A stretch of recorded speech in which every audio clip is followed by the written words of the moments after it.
Hey team, Oska here, and we're back. We're back for another episode, another week. I've managed to pick up a head cold. A little bit frustrating, a couple of weeks out from National Cross Country Champs here in Christchurch, but that's okay. What you can do is hit the vitamin C and try and get some sleep.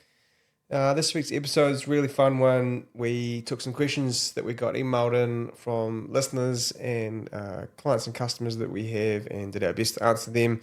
Just remember that we're not trying to offer individualised advice. We're just trying to give a general perspective on how maybe some people can have a better time or how pick their shoes that they are after. Really enjoy getting your guys' questions, so always feel free to flick us an email or slide into our DMs on Instagram or Facebook and hit us with your shoe questions. We'll do our best to answer all of those. As always, have a great week. Enjoy, hopefully, well, I'm making this intro on Thursday and there's a little bit of sun here in Christchurch, but I think we're about to head into some more drizzly days. But hopefully we're not too far away from some nicer weather, a little bit more vitamin D and a wee bit more excitement. We have just had Super Blasts arrive in the shop and the new Metaspeed Sky and Edge, but we can't sell those until the 25th. It's not to say if you didn't come past the shop, we might have something for you to try on, but got to be in Christchurch to do that. Anyway, team, love you heaps, and we'll see you soon.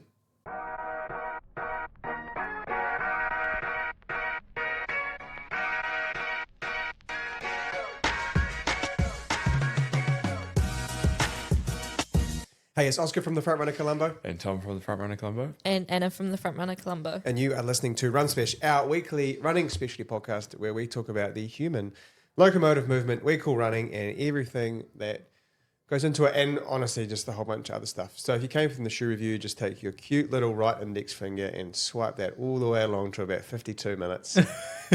And you might get some shoe content. Yeah, you'll get to the shoe review, but you won't have a whole lot of fun along the way.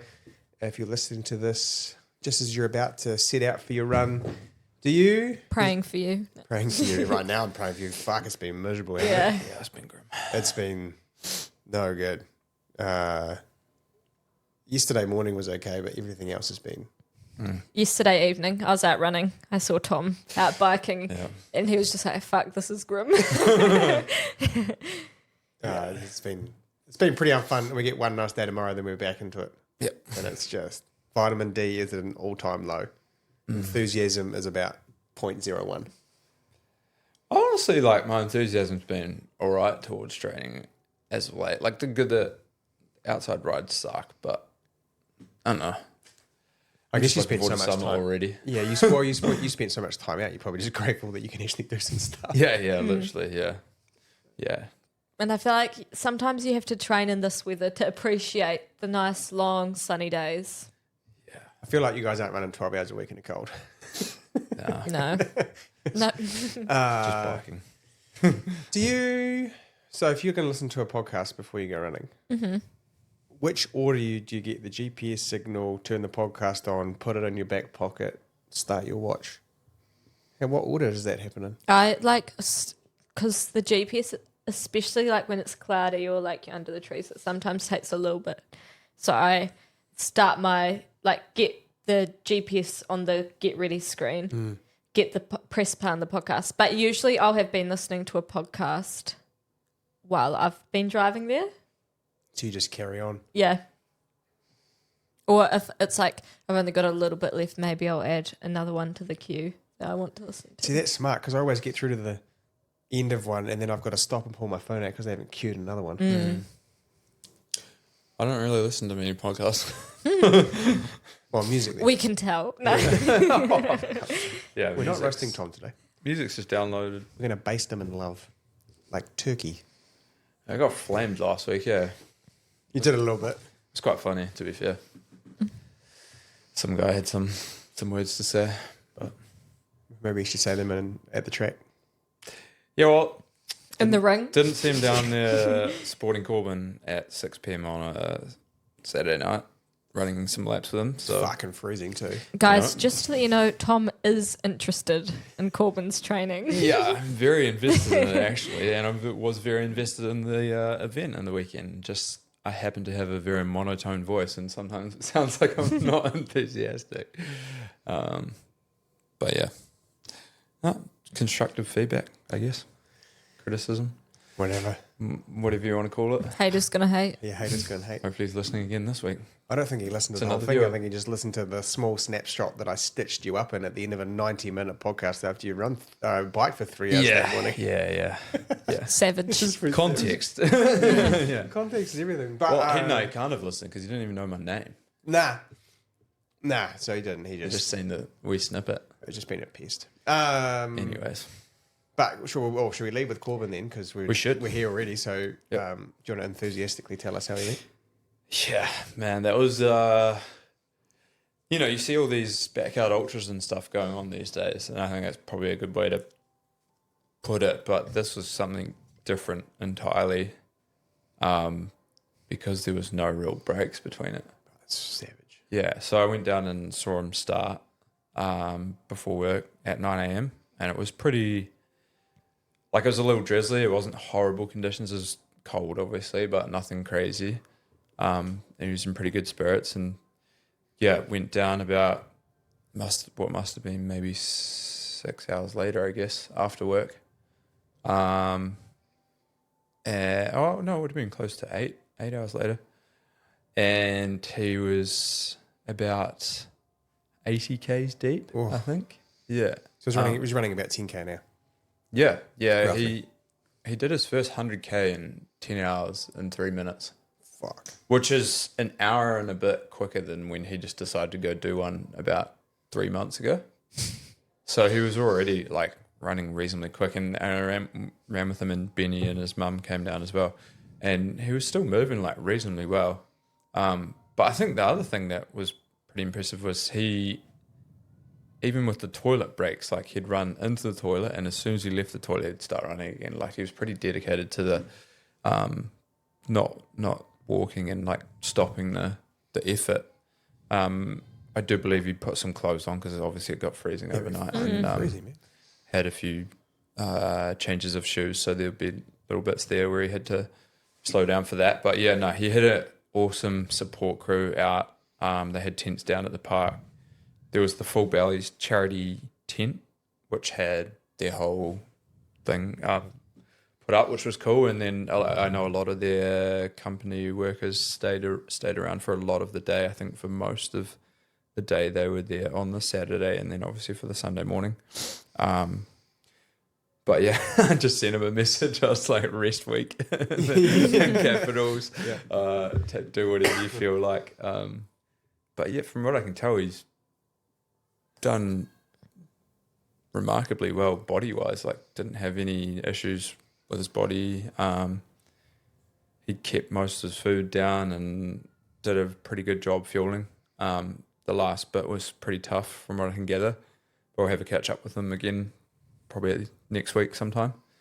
But yeah, I think the other awesome bit that needs to be highlighted is he had a goal of $2,500 and he raised over $17,000. Yeah, that's amazing. I don't know if it's still going, but actually I might check it right now. I put it in the show notes for last week's episode. Yeah. And I'll chuck it again. If it's still going, I'll chuck it in this week's show notes. It was the first time I've actually remembered to put anything in the show notes. So My God! it must be important. Who stayed with him overnight? How did that all work? I'm not 100% sure. I know his girlfriend and his parents were down there for a lot of it. His dad was on a bike with a light behind him. Yep. When it got dark, and then he had That's the head peak torch dad, and stuff. Yeah, that is peak dad. Yeah.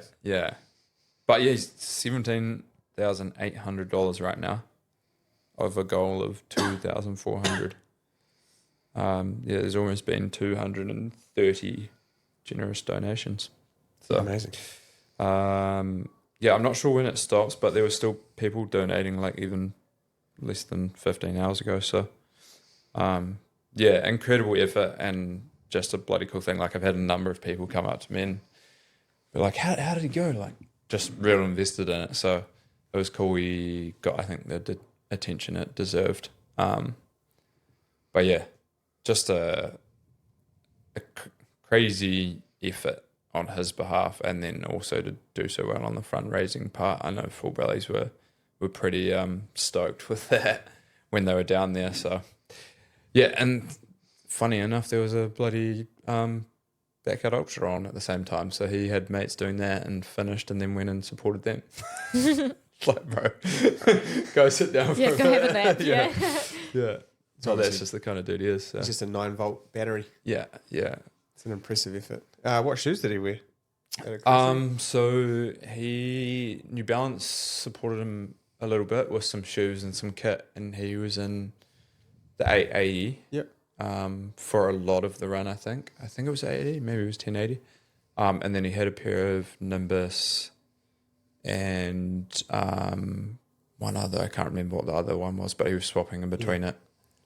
So I feel like it was the 880 because I remember asking one of the boys, his mate Serge, he ran in the Nimbus for a little bit and felt it was too soft. Like he couldn't get it moving really enough. Yeah, the 880 is a little bit poppier than the Nimbus, I would say. A bit firmer. Yeah.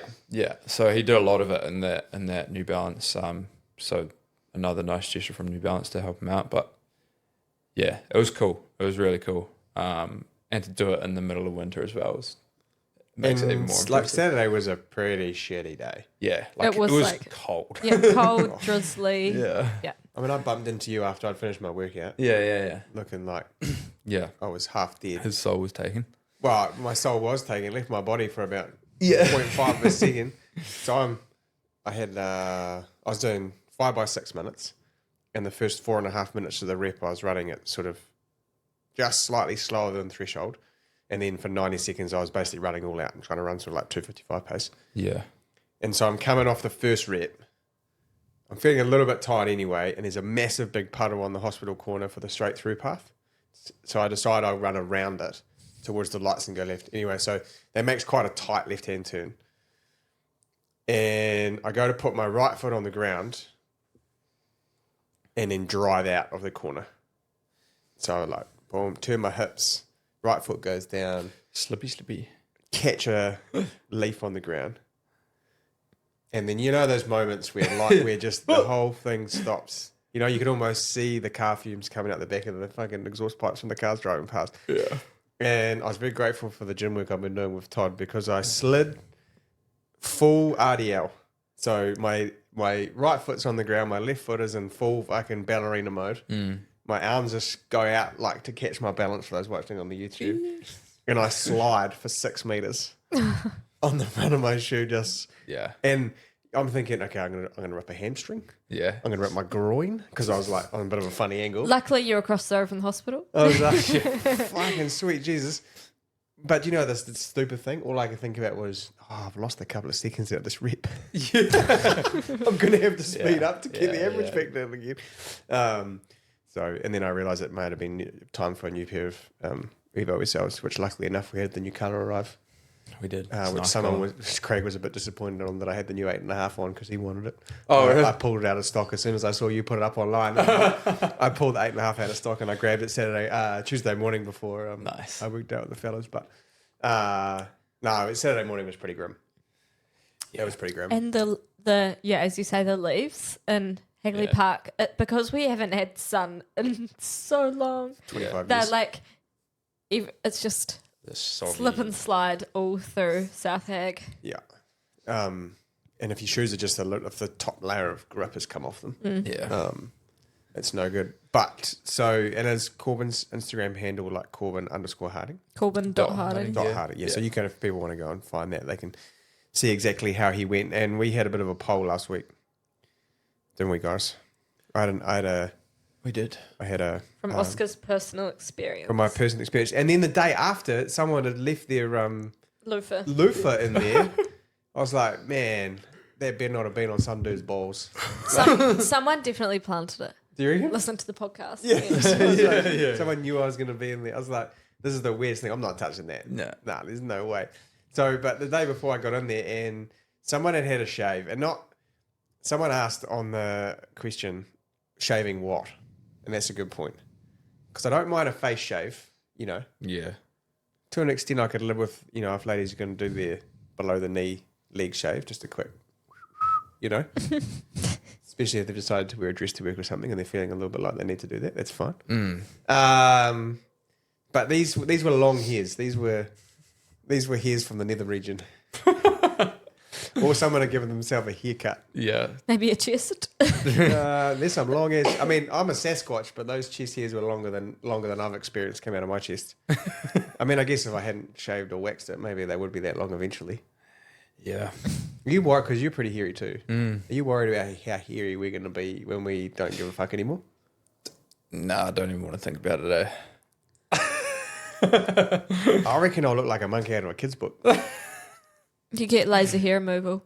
That's 100% giving you cancer, and I have no research to back up that claim. But that's 100%. Yeah, I don't know how well that actually works as well. But I think we're supposed to grow here. Here we are. Anyway, Naturally. so I got to have a shower with someone's nether region here. In the grate. That's great. Well done, Anna. So that led us to ask the question, is it okay to shave in the gym showers? And we had nearly 200 votes. 80% of people said no, it wasn't acceptable, which leaves 20% of you dirty bastards. Oska is going to call you out by name now. Do people realise when they vote on Instagram that their name comes up? Yeah, we can see. I can see you saying that. Is there anyone we know? I don't want to do that to them, mate. I don't want to do that to them. Yes or no?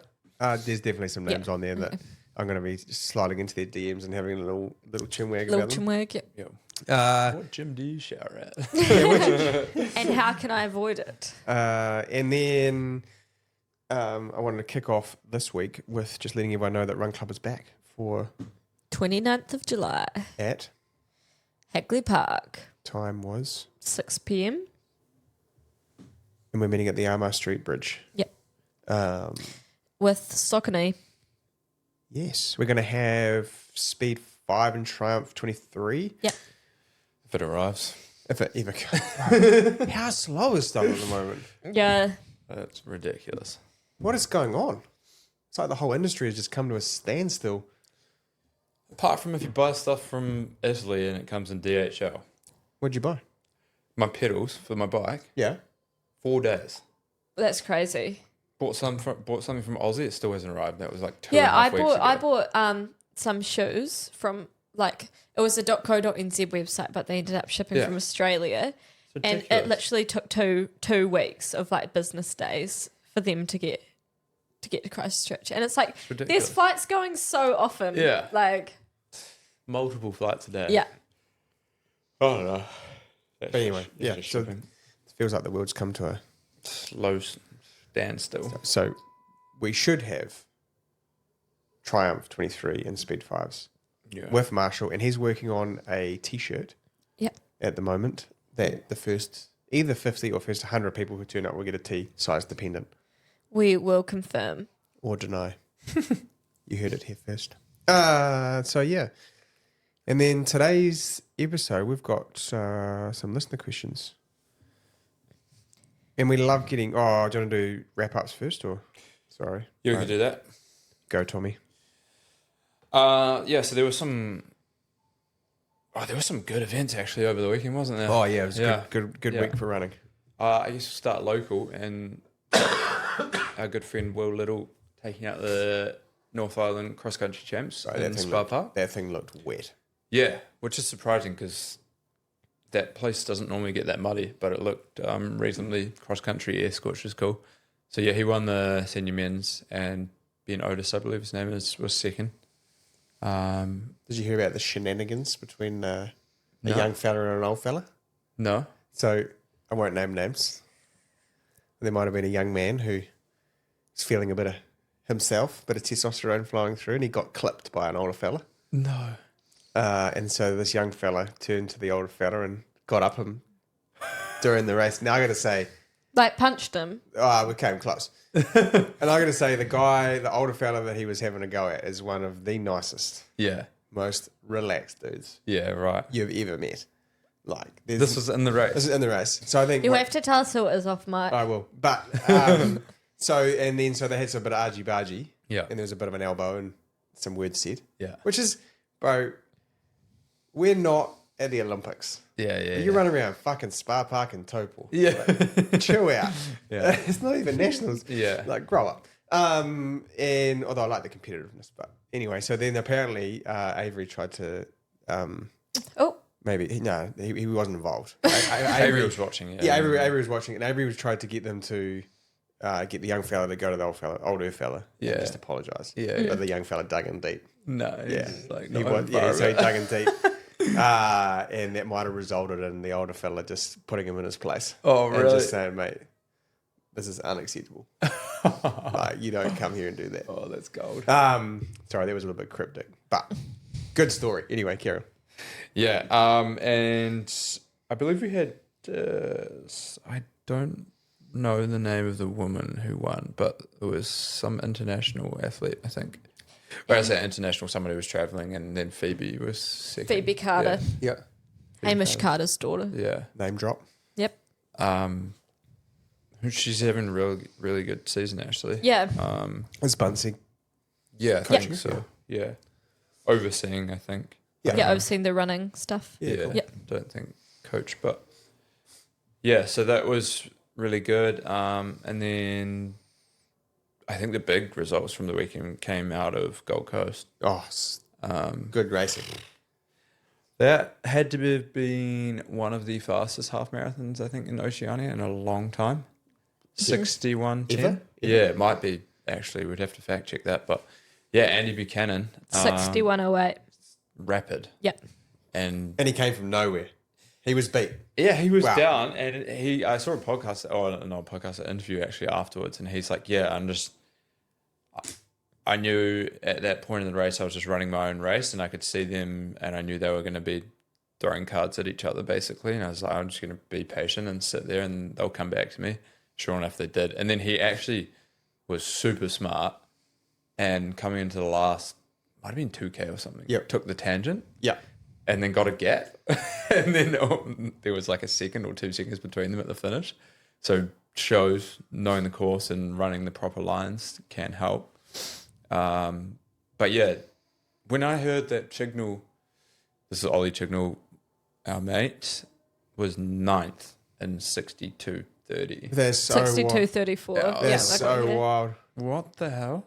Like 9th? So That's to crazy. put that in perspective, I ran 64:30 2 years ago and finished 5th, yeah. Oh Yeah. my gosh. which was a Yeah. good run. Yeah. Yeah. We had a pretty good day, and then these guys just come and just Yeah. demoed it.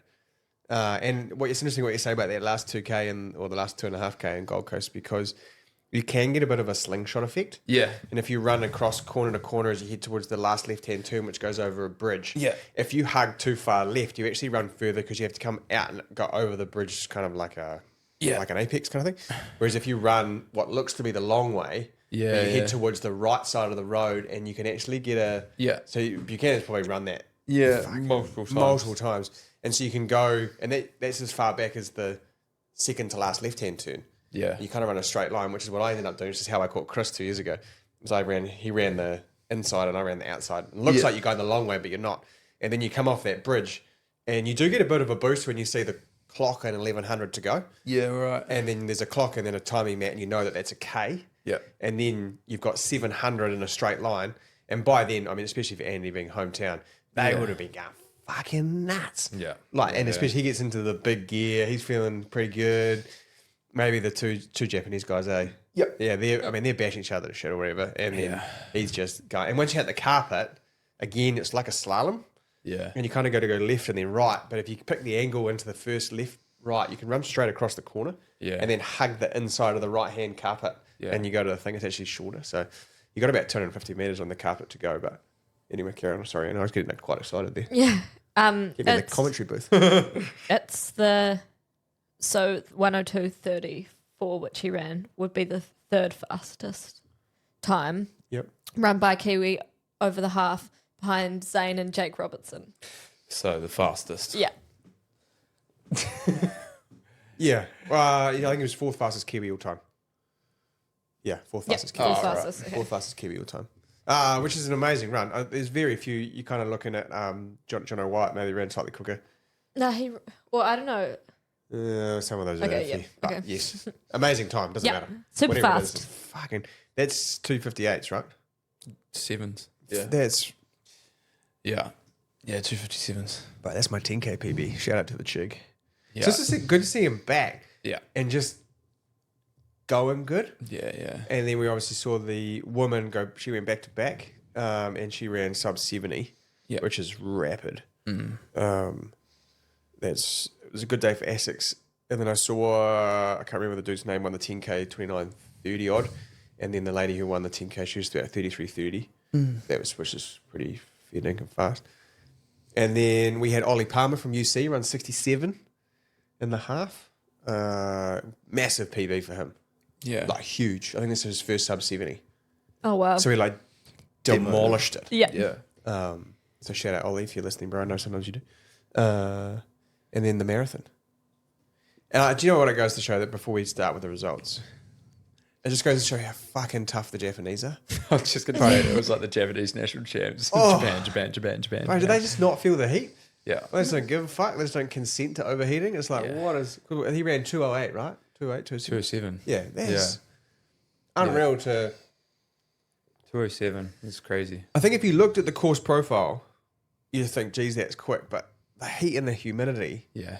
and the loneliness from about 32K or 31K, and then the headwind that you're guaranteed to get at 36 when you turn around at the top point. To run like that is really pretty impressive. I think the Japanese especially have massive setups in Japan. Yes. Like they live in training camps, and like even Caden when he was there was talking about their facilities. There's like a whole training facility and they've all got altitude rooms. Yeah. And they've got a track right outside and then they've got trails for days. So it is kind of like a little hidden gem, I guess. They don't really get that much popularity because they don't have any massive superstars, I don't think. Yeah. You know? Yeah, they've got no one running 201. Yeah, but you look at their national champs, it's like 50 people run under 210 or something. Yeah. It's ridiculous. And it's like, you don't get that in a lot of places, even in like Kenya and stuff. They just have Like consistently. huge base of really, really fast runners. And then Chris was 217 and actually took out the Oceania champs, Yeah, I mean, which is crazy. he's done well because he's run like 220, 218, 217. Yeah. I mean, eventually you can probably have a day where you can't chop off much time, but I think for him, he ended up in the front of a pack. Yeah. Probably doing a lot of the work, as often happens in a marathon. It looks like he led a lot of his. Which is unlucky. Yeah. Like it sounds like he held it together as well as he could in that last 6K because a bit of cramp started to come on. And He was hobbling down the home straight. yeah, like it really is and it's so hard to go from 2 degrees into 20. Yeah. It's so hard. Yeah. So I think 217's pretty phenomenal result, and then obviously to win Oceania's is a great result. And we had a couple of others. I'll just bounce back to the half marathon. Caden had a run. Yeah. 105.48, his first since being in Japan, which so hard to come back from racing in a marathon. It's so tricky. Yeah. To get yourself going again and then make yourself want to hurt. So little young Tim and then Matt Baxter probably suffered the same fate, I guess. Yeah. 106.12, having run an amazing marathon and then just really hard to get yourself going again. And then Cullen Thorby nearly broke 220. So he was, I think he might have been third or fourth in Auckland when I won last year. So he's knocking on the door of that sub 220. Another good young fella having a go. And then just confirming that winner of the women's half was Leanne Pompiani in 109.14. It's just rapid, eh? That's so quick. I saw that Moose was trying to pace the women in the marathon, but they were having none of it. Really? They were sitting off the back of him. It was the weirdest thing. It was the weirdest thing. That's weird. Yeah, I don't know. It was a bit of a hot day, though, I think, and the marathon ended up being not as great conditions as the half. But just good to see Oceania athletes just having a go, and nice to see a race that's still, I guess, not completely dominated by East Africans in the nicest way possible. Like, it's good to have some Japanese and some Aussies and some Kiwis at the front of it. And that leads us into Prefontaine. Yeah. Another busy weekend of track, I guess. Sammy T going balls to the wall, basically. Early doors, he was out in front behind the pacer, had probably a 30, 40 metre lead at one point. Yeah, and then just the wheels came off, unfortunately. And I think he was about 7th or 8th, 352, yeah. So another good race from Sammy. I think he's been struggling a little bit, but that should be a good confidence boost, I think. He's just got to, try flush the legs out, and I think that was the plan, was to just go for it early and see where he was at. And then Sam Ruth got a bit tangled up in the first 100 metres, unfortunately, which kind of just put him off the back the whole race. And when you're running 355 pace, 350 pace, you can't get back on unless you put a massive surge in, and if you do yourself. that, then you cooked. Yeah. So Are we going to see someone get anywhere near Algaridges? I think so. I mean, Jakob ran like 344 indoors, I think, wasn't it? Maybe something like that. So I believe it's still 343. Yeah, 343. Yeah. So those boys raced in the International Mile. Yep. Yeah. And then there was the Bowerman Mile, which is kind of like one of the key events there. And Niels Laros from the Netherlands ran 345.94 for a national record. 20 years old as well. And he came from so far back. Like, Jared and Azadine Hubs were, with a lap to go, 50 metres in front. And he just hawked them down with probably 150 to go. But Niels is like, he won up-and-coming athlete of the year last year. Okay. He's ridiculously good, super young, and he's going to be one to watch for sure. And a new women's 5,000 metre record. Yep. 5K, was it? Yeah. Beatrice Chabet. Wow, First woman in history to cover 5,000 metres in under 14 minutes. Oh my god. 13:58. That now is I'm retiring. yeah. I'm done. And there was a 1,500 world record as well. Yes. From Faith. Yeah, so she beat her own 1,500 record. But she broke that already in her attempt at the sub 4. Yeah. But it can't be because of the pacemaking. Yeah. I watched that back Yeah. and I put my coach's kind of hat on. Who's this? Well, the sub 4. Oh, I yeah, watched the yeah, sub yeah. 4 attempt back again. And I thought it was really weird that they started the pacemakers on the line. Yeah. To me, it would have made more sense to have them in their formation because it's not legit anyway. Yeah. So might as well, wouldn't you have? Because Yeah. no one really, in a situation like that, when you've got someone who's trying to do something like that, you want to take as much responsibility away from them as possible. So all they have to do is worry about running the 24k an hour or whatever it is. And so I think it would have made more sense to have two dudes in lane 1, 6 and 8 meters kind of ahead, and then have everyone around her and then people in the back. And then when the gun went, everyone took off with the light. So the light's your guidance because they had the lights on the inside of the track. And I think that would have made more sense because then they all had to get round her and they had to go faster than she was going, which would have pulled her, or she would have sat back in the pocket. You know what I mean? Do you know what the funny thing is? I don't think it matters No. because her 348 is a 406 equivalent. Yeah. So she ran the exact same time she did in the mile with the zero pacing, zero speed suit, zero super shoes by herself.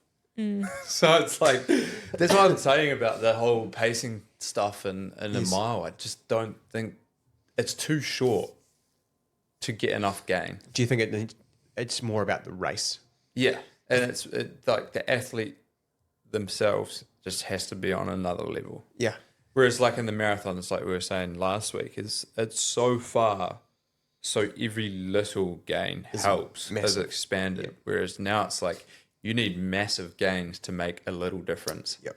But having guys in front of you and shoes and dimples on your shirt is doing nothing really. It's a marketing campaign. It's Nike's way of selling. The other thing an I thought was interesting was, when you're in a race and someone's two-stepping you. Yeah. And in your brain, you're like, am I hanging on? Yeah. Or am I Or am I on? Yeah. And if I'm on the shoulder, I'm feeling good about myself. I'm in the race. I'm not struggling to keep up. I'm not leaning forwards. I'm there. And then if I take 1.5 steps back, that mindset does shift to, fuck, am I getting dropped? Yeah. Am I struggling to stay on? And that can, and when I watched it back, the pacemakers were always 2 steps in front of her, Yeah. or 2.5 steps in front of her. And I mentally, one, you just need a race. Yeah. So the time is, I think, don't worry about it. You just get in a race and then they stayed at 4-minute pace. Yeah. And when she started to fall off, she was in no man's land. Yeah. It was just a bit odd.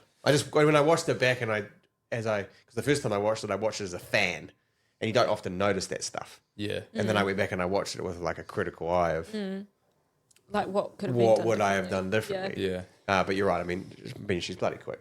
She's faster than I am. So Yeah. I'll shut up. Not quite as fast as me. What's that? Not quite as fast as me. Yeah. She's almost got me in the mile. And a world lead in the 10K, 26:43, 82 by Benam Mahir. Dropped to 55 in the final 400. See, that's just getting silly now. They're so fast. That's what they're dropping at the end of the 15. I mean, like 1500, you're trying to maintain, but that's so quick Yeah. at the end of a race. And this last K was probably like 230 or something, 220 even. I don't know. It's all Should we move on to our listener questions? You're moving us on. ridiculous. And it's like, I'm sick of listening to you guys talk shit about running. Yeah. Ask me the question, Anna. Okay, this was emailed to us, so I'll just read it out for full context. We're not doing names, are we? No. Okay, no. sweet. I purchased a pair of Saucony Tempest off you and am now looking at adding a second shoe to the rotation. Something that might be better for tempo runs and race day. Race day would be short course triathlons and maybe park runs. Is there a type of shoe that you would recommend for me, and any questions you might have that would lead you down the right track? It's a great question. Thank you to the people that email us and ask us questions and stuff. I like it. I hate replying to them because I hate sitting at my laptop typing out answers. Yeah. And because my brain works at 1,000,000 miles an hour, so by the time I've written the thing I think it should be, I've already decided it's wrong. Yeah. Like, 'cause there's no- that does make Do you guys find that? Because when you're in a customer with a shop, you've got a closed loop feedback. So you're like, how does that ask question? And then often the answer that the time it takes to reply to an email. yeah, But don't stop sending emails. No, I love them, but so we thought we'd answer them on the podcast, and I'm actually just going to pull these out, and I'm not going to do. I might do that. Maybe you should Transcribe just them. call them. I could call them. Okay, so we'll break it down. First of all, if this was someone standing in front of you in the shop, Yep. what questions would you maybe ask them? Did you like the Tempest? Would be the first question. Yeah. Yep. And then, it's good information, I think, like short course, try. They're probably not working out over 25 minutes. Like, if we make some assumptions about training, they probably if they've enjoyed the Saucony kind of fit and shape.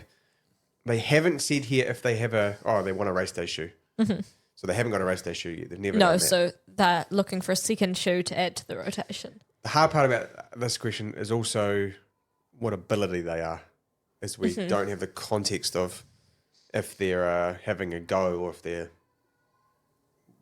trying to podium or so that is difficult to answer. But in my mind, there's 2 answers to this question. And the first one is grab a race day option, go full carbon, use it sparingly, and then for race day. Is that so? What do any come to mind that might suit someone who has a Tempest? Well, I think yes, but I'd probably more gear it towards something that's easy to get into for short course try.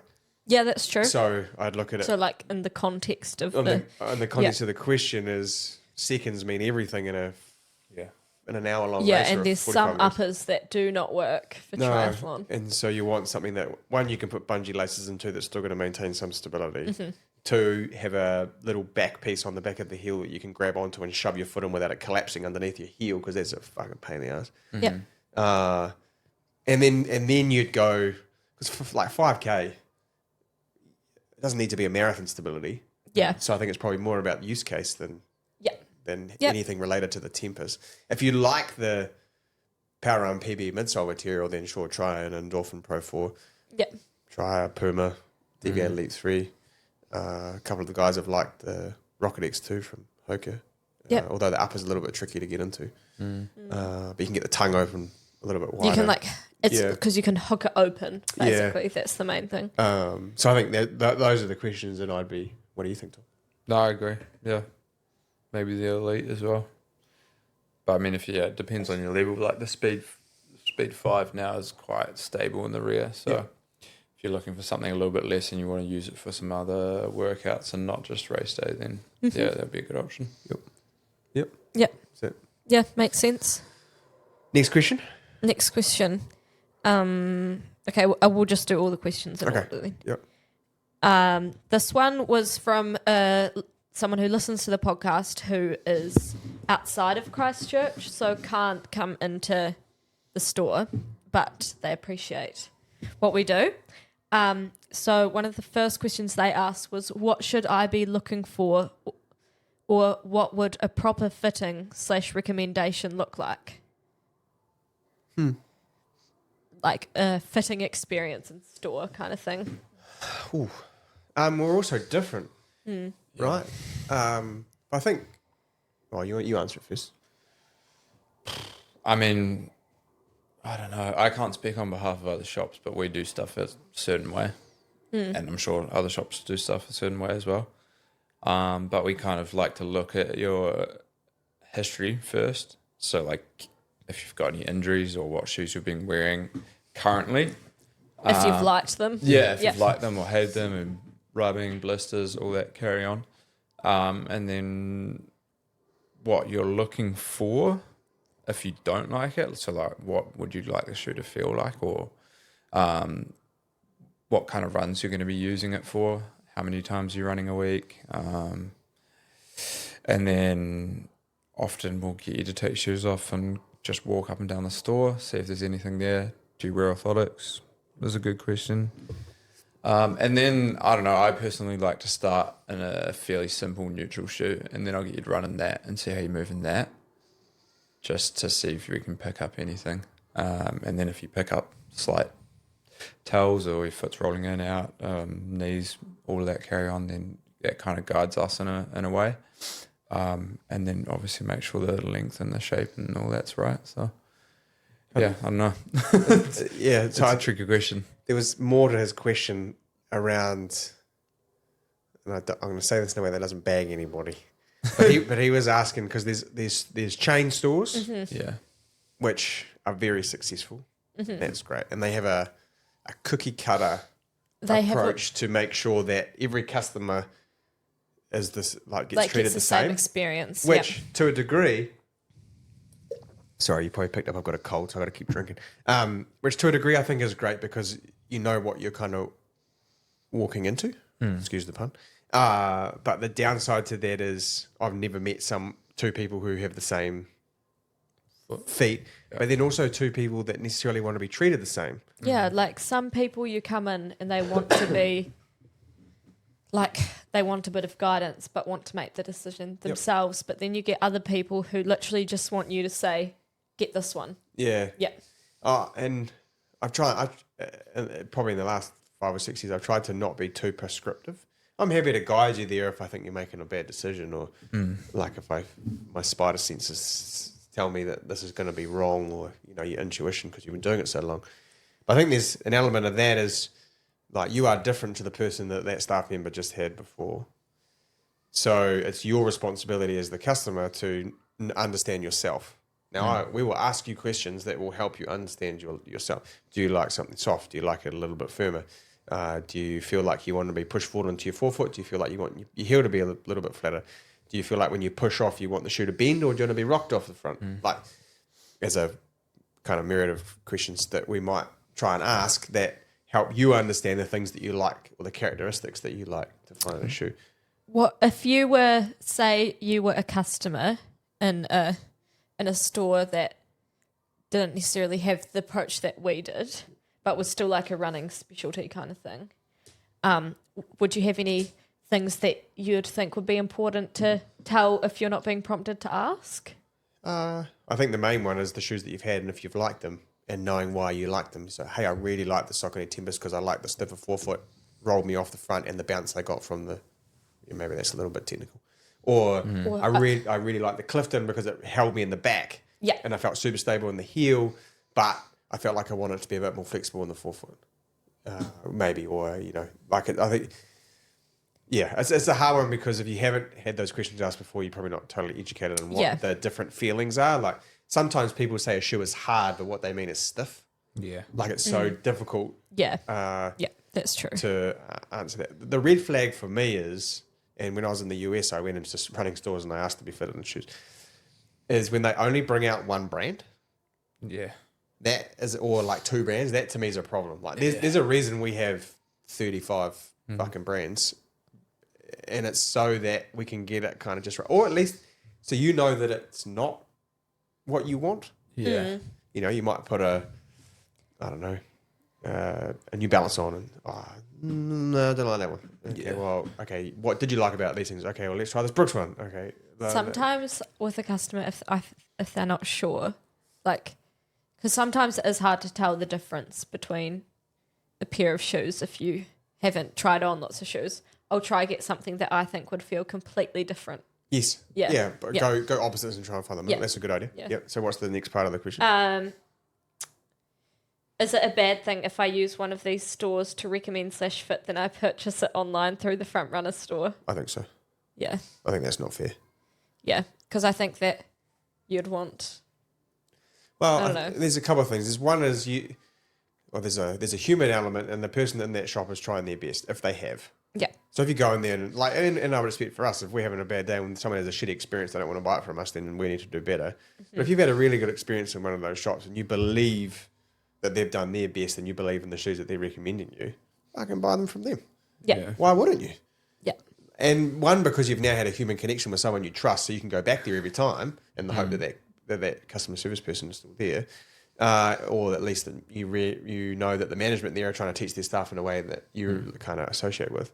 I'm a big fan of like local, and there's some stuff that we have that no one else has, right? Like so we do quite well online because I'm an idiot and the accountant thinks I'm nuts. But I think you should, if you go in and you have a good experience, then I think that's kind of shitty not to buy from the place that you went into to have a good experience with. Another one. If my reading and reviews lean me towards a particular shoe, how do I mentally prepare to potentially consider that they may not be suitable for me? I don't know if I want to answer this. I'm staying out of that. Okay, I'll say. Okay, have you got an answer to it? No. No. I'm just asking. The one thing I like about Tom's reviews is that they are information based, and we try not to put our personal bias or our recency bias into the reviews that we do, because while we might like similar stuff to the person reading it, or they might associate with us or have similar body types or speeds in there, it's really hard, and so you can get swayed. I don't know how to answer this. If you have a really good running specialty store in your city, I would not be reading reviews and listening to YouTubers. Including us? Yeah, including us. Like, okay. So we do this podcast for a laugh and a fun to keep people company when they go running. Yeah. I make the YouTube clips for the shoes that we have that are purely information based. Yeah. Here's what I always say, like, this is for someone who Yeah. might like these things. Yeah. It's, this is with the characteristics of the footwear that I think will be good. Yeah. In terms of preparing yourself, do you know the thing that pisses me off the most when people come in is when they aren't curious anymore. Like they come in with and if you want to come in and you say, hey, I really want this Super Blast and I want to buy it in a 10.5, sweet. There's no worries. Like, we'll be your backstop in case something happens. But it doesn't really feel that good to me. I want to have a conversation with them. I want to know their name. I want to know what they're up to. I want to know why they landed there. And then if we try on another 2 or 3 pairs like that and you still decide that the Super Blast is the one you want, cool. No worries. I guess it's just being open-minded to the fact that there might be something better for you. Yeah. And like ask more questions, but if you ask a question that you want an answer to, like don't argue with the answer. Anyway. Yeah. I think it's funny too, like a particular model of shoe will go popular on like Run Talk or whatever, you know, like it'll be like a shoe will be getting popularity and then everyone will want just that shoe and then they put it on and they're like, oh. But again, I think it comes down to like that first question is understanding what you like to feel and what your body needs. And then you build a rotation. But next question. That's it. Is that the questions? I thought we had another one. No, that's it. I thought that we could do a wee myth debunking or... Okay. Try us. Okay. Maybe 2 or 3 because we're now 55 minutes in. We're only 55. No, we're still a shoe to talk about. Oh, no, I've just got one. Okay, go. You just got one. But I think it might be a little bit to talk about. Okay. Myth or running fact or fiction. There's an ideal form that will solve all of your problems. Bullshit. Yeah. Bullshit. Okay, and I thought that we could... I can elaborate. Yeah, elaborate. Yeah, we can. I've seen a number of things say there's like an ideal cadence, an ideal knee lift, an ideal... Let's get it. Rhythm to stopping shin splints and stopping all these running related injuries, and it just makes me laugh because that is a load of bollocks. Do they... Okay, should we start off with cadence? Because Oska got a specific question about this in store the other day. Really? Yeah. Yeah. What were they asking? Well, I'm going to start the conversation. Okay, sorry. Yep. I'm going to start the conversation with this. I think they've proven 3 things will minimize your risk of injury. Mm. So the first one is appropriate training or periodization training. Yeah. So structure, amounts of stress that you can, deal with, and then the adaptation time, the recovery time to deal with it. The next one is get in the gym. Yeah. Contrary to popular belief, if you run a decent amount, the gym will not make you put weight on. No. And you won't get bulky, and you might get a little muscly, but that's what's going to keep your bone density and your body healthy. And then the third one is a shoe rotation. And obviously the shoes are things hitting the ground, so if we can change the footwear that we're using, we can ask slightly different things of different muscles and tendons and the shapes that our body makes. So those 3 things are the only 3 things that we can pretty much rest on that would suggest would have a positive effect on keeping you injury-free for a lengthy period of time. The 4th thing to that is you will get hurt. Yeah. You just will. You are hitting the ground that many times, that many points of contact, you're going to get hurt, which is fine. That's running, man. It's running. What was the rest of the question? I've forgotten. Oh, it's cadence. Mm. Now, this is like the born to run thing. This will get me fucking wound up. Okay. This is a little bit wound up. What's the born to run thing? Well, when people are born to run and they're like, we're all weak pieces of shit. Let's go running in our bare feet. No. Yes, you couldn't do some running in bare feet. Mm-hmm. Yes, you could go walking in the sand on the beach. Yes, you could do some stride outs on the grass in bare feet. Yes, a very small portion of the population can cope with running in a barefoot shoe on all surfaces for the amount of a lot of time they want to in a week and not get hurt. I've been doing this a really long time, and I reckon I have met a dozen of those people. Yeah. And they are incredible. Yeah. For the rest of us, we are too fucking lazy. Yep. Way too lazy to go about the necessary patience and strength and adaptation time to be able to do that. Yeah. And also there's just limitations on your body. Yeah. Just because you can't doesn't mean you're weak. Yeah. Anyway, so that's the cadence thing. So somewhere along the line, we got spoon-fed this information that the magic number was 180 steps a minute. And I don't mind having the middle. I don't mind something to work around, right? I think if we saw 140 steps a minute and you were 5'7" or 5'6" and that might be too low, right? Yeah. And then the same on the other end of the spectrum. If someone's spinning at 220 revs a minute and you're going at the same pace as the person's at 140 revs a minute, that's probably not going to work out for you either. You probably need some power. Like you can't push the power. Yeah. So the problem is most people try and make these changes by the time they're like 30, 40, 50, whatever. And you have to have the strength.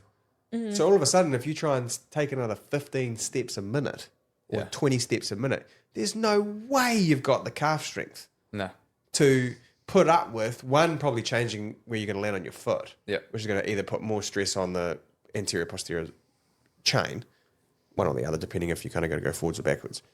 So you need to get in the gym. Now, chances are, if you just get in the gym and do some calf raises or whatever you want to do, your cadence will probably naturally increase. If one day a week you decided that you would just do 6 by 80 meters at 90% of your sprint pace with even rest or double rest, chances are your cadence will probably just increase. I've always found that people who try and manipulate without doing the other stuff first fail. That's what I'm getting at. Like, sorry, I got doesn't make passionate sense there for a though, because not everyone's the exact same height, weight, and leg length, arm length. There's no cookie cutter way to put it. It's going to be different for everyone. The last part of that is if you're not hurt, Don't if it ain't broke, don't and you fix can it. run 4 days a week for 40 minutes or an hour or whatever you want to do. No pain. Mostly Don't change pain. anything. Yeah, mostly pain-free. Don't let someone's bullshit marketing message trick you into thinking that you're not as good as everyone else because your cadence is 155 or 160. That to me is like they prey on your insecurities. Yeah. It's the same with the barefoot thing. It's the same with this. It's the same with everyone needs a carbon shoe because it'll make you go faster because you're a slow piece of shit. Yeah. Like, it's the same. That's just why our messaging is so different. We try and cut through the... Anyway. What about foot strike? No. No. You can't control proprioception. And it's all natural. Yeah. Yeah. Body Again, moves a certain way and it's going to move that way until you change it. and like, obviously we're not offering specific advice here or medical advice. Yeah. But if you have a joint mobility restriction, like things like that. So it's all well and good if you think, oh, you know, I'm striding out in front of me, which leads me to landing a little bit on the heel. Yeah. By the way, you can heel strike with having your center of mass underneath you too. Like, that's perfectly fine. There's nothing to do with where it is. People say I heel strike, so I'm overstriding. So that's no. But again, if you get in the gym and you increase the range of motion or decrease the range of motion, depending on which way you're going, whether you're too hypermobile or not mobile enough, and you build the strength in the muscles that are required to run, and then you vary the distance, the terrain, and the speed of those runs, you will probably just get more efficient with the way you run. Now, if you're having a horrible time and you have multiple stress fractures or, you know, like this, then go see your sports then doctor. you go and see your sports doc, and you might need to see a biomechanist or a physiotherapist that understands like running, and you've got to kind of dial it in. Yeah. But trying to change your foot strike pattern to all of a sudden run on your toes, dumb, or try and land on your heel, dumb. Like, dumb's a little bit harsh, but yeah, sorry, Just feeling a bit passionate, guys. Well, just a little bit. I think again, See a lot of it. Yeah, we see a lot of it, but I think like don't let messages or us or a YouTuber or an influencer or someone, an American biomechanist, tell you that just because you've worn the lateral heel of your shoes out means you're a bad runner. Yeah. That winds me to no end. Like, it's just the way your body wants to move at the moment. yeah, and again, if it's causing pain, that's a problem. Yeah. So what do we do about it? And it's not one thing. Yeah. You know. It's not like having like shin splints isn't caused by your cadence in isolation. And actually, not many people have got shin splints. You have shin pain. Yeah. Shin splint is the damn thing coming off. Yeah. Like, you can't move. Yeah, you can't. You literally can't move. Yeah. Just like when someone says their glutes don't work and they're sitting down, you're like, if they didn't work, you'd slide off the chair. That'd be funny though. Yeah. Just. Anyway, you got anything to add to that? No. Shoes. Okay.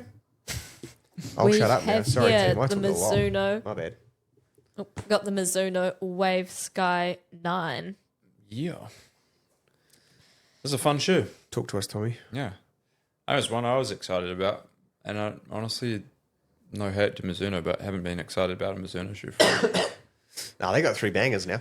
yeah, for quite a while. But yeah, it's cool to see it on foot and in the store. We have a Mizuno Energy Next foam, and it's dual density by the looks of it. Yep. What do we got stats wise? It's quite a heavy shoe. It's 295 grams. 6mm drop, 44.38. And you ran it this morning. I did. So this is going straight up against Nimbus. Yep. 1080. Yeah. Triumph. Yeah. Glycerin. Clifton, I guess. Bondi, maybe. I don't know. Bondi. They just make one shoe. Yeah. Anyway. So you're right. They've gone... The top layer is the same Energy Next that they have used in their Neo stuff. Very similar.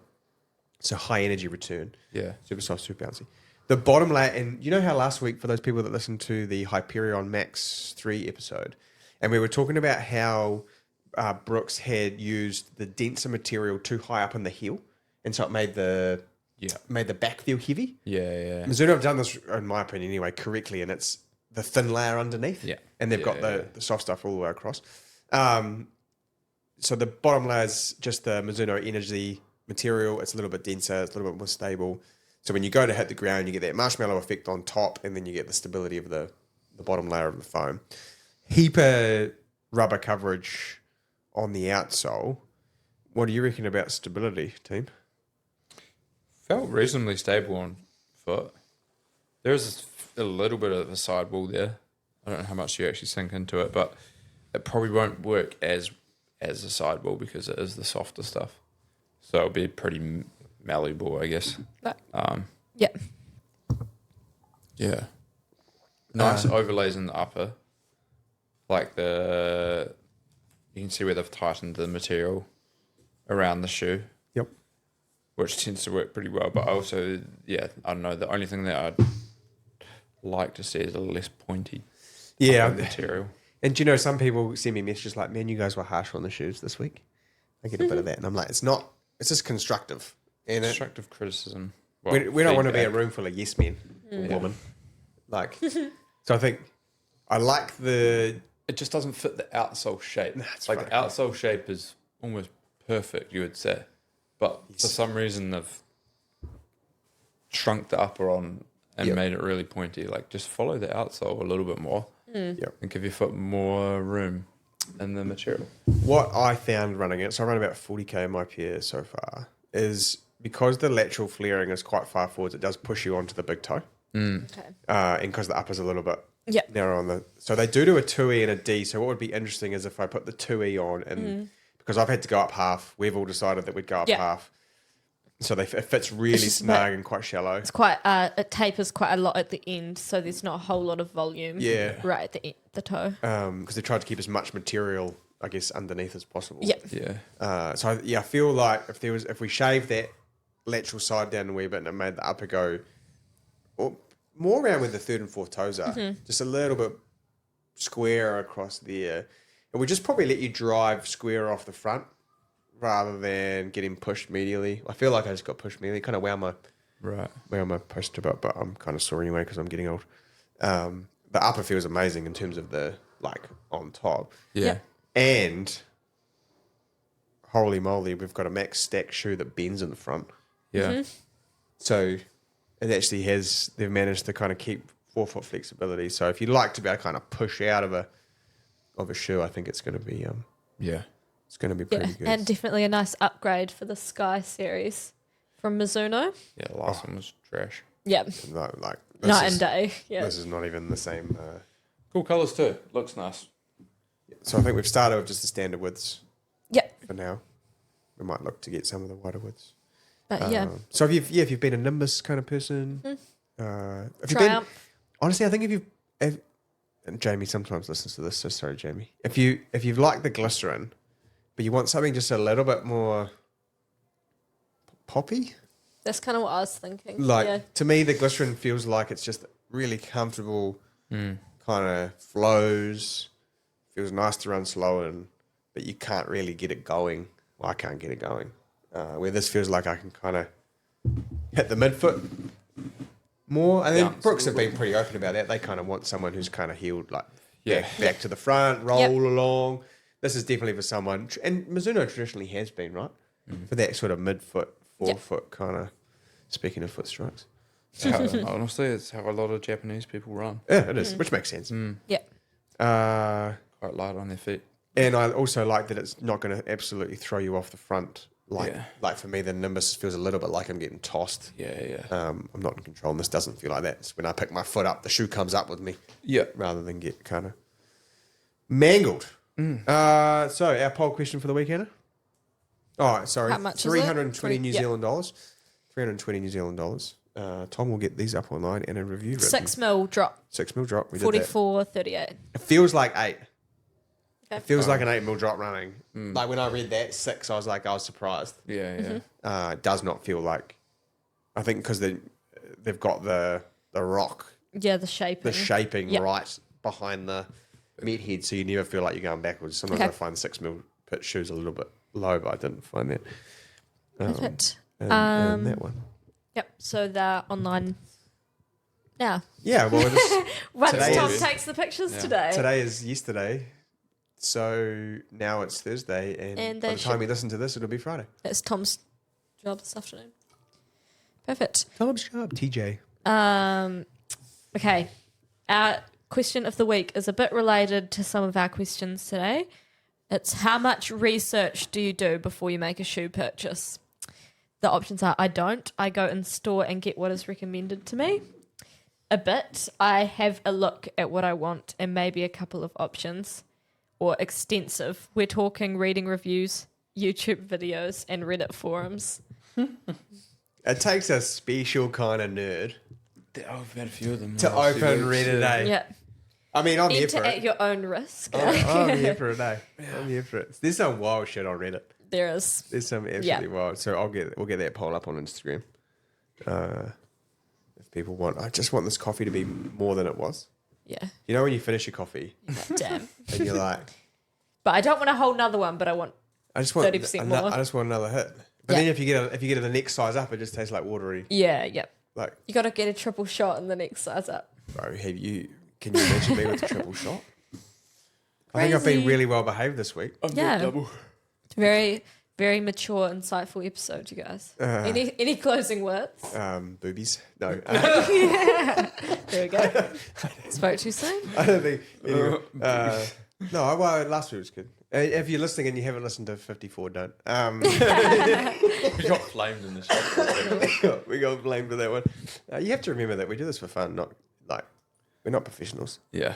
Sometimes we have good days. Really not professional. Sometimes we have good days and bad days. Are we? I'm trying to think if there's anything else we need to. Precio. Oh, this episode's brought to you by Precio. Buy two, get a third one free in store and online. Automatically added to your cart at the checkout online. From colombo.co.nz. See, that's how it's done, guys. There wasn't even an ad read. I just made that up. Yeah. So good. What I was going to say is, if anyone's still listening by now, I want some. Yeah, why? I want some closed loop feedback for our spring grind paraphernalia. No, I'm doing the poo rags. It's happening, and I just can't fucking calm down. It's actually disgusting. I'm pulling rank. Okay, I'm pulling rank. Like you have all right to do that, but what the hell, man? I'm pulling rank. Unless we get. Do you know what? I'll make that another poll on Instagram. Should we do a poo rag for spring grind? No. My other.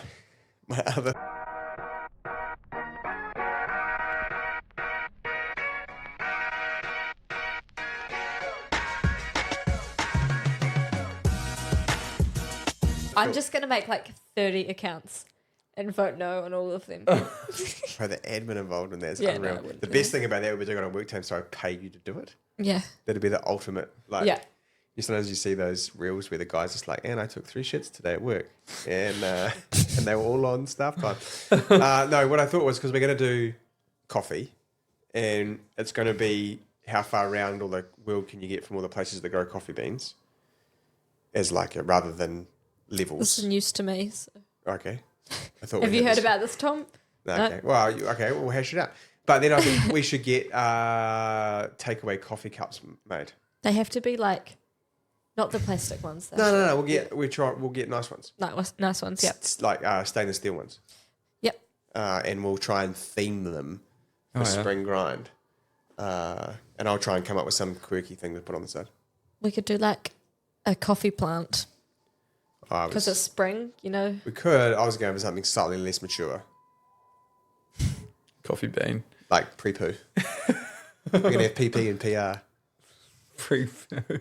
Pre-poo and pre-rag. I can't. I just can't do this anymore. Yeah, it's been 80 minutes and she's sick of my shit. They worked quite well though with you asking the questions and that flow was quite good. Yeah, that was good fun. Yeah. Tell you what else is going to be good flows when I take a piss after drinking this 500 mils of water and a coffee. Sayonara. Bye. Love you guys. Bye. Eat your vegetables.